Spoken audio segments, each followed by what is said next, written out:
New Year, New Me! Yan ang sabi ng ilang Kapuso Stars sa pagpasok ng 2025. Nireveal nila kung ano ang mga habit na gusto nilang baguhin. May chika si Nelson Canlas.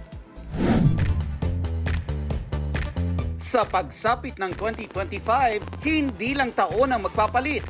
May pagkakataon din tayong iwan ang ating nakaraan at yakapin ang ating new and improved version.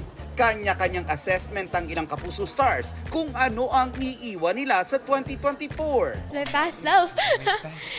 Gumawa tayo ng bagong version. Time is gold pa rin sa collab team ni Ashley Sarmiento na si Marco Masa. Kaya't pagpapahalagahan niya raw ang oras niya na maging productive. Procrastinating po. Kasi minsan talaga, may mga times na nakakatamad talagang kumilos. But yeah, this year, plano ko talaga just to do a lot, to do more.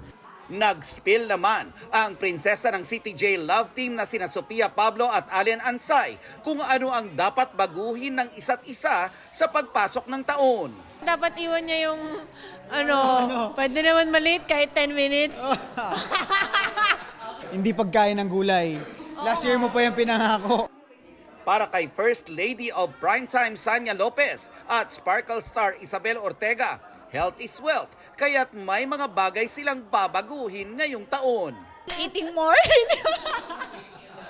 Eating more. Hindi kasi malakas talaga akong kumain. Yan rin, bukod sa sleeping late, malakas din talaga. Siguro nagiging hobby na lang rin talaga pag wala ka masyadong ginagawa. Stop sleeping late. Bawal na muna magpuyat ngayon.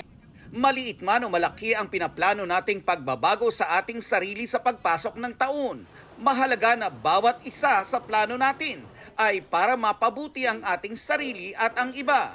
At isama na rin ang pagharap natin sa 2025 na puno ng pag-asa, tapang at tiwala.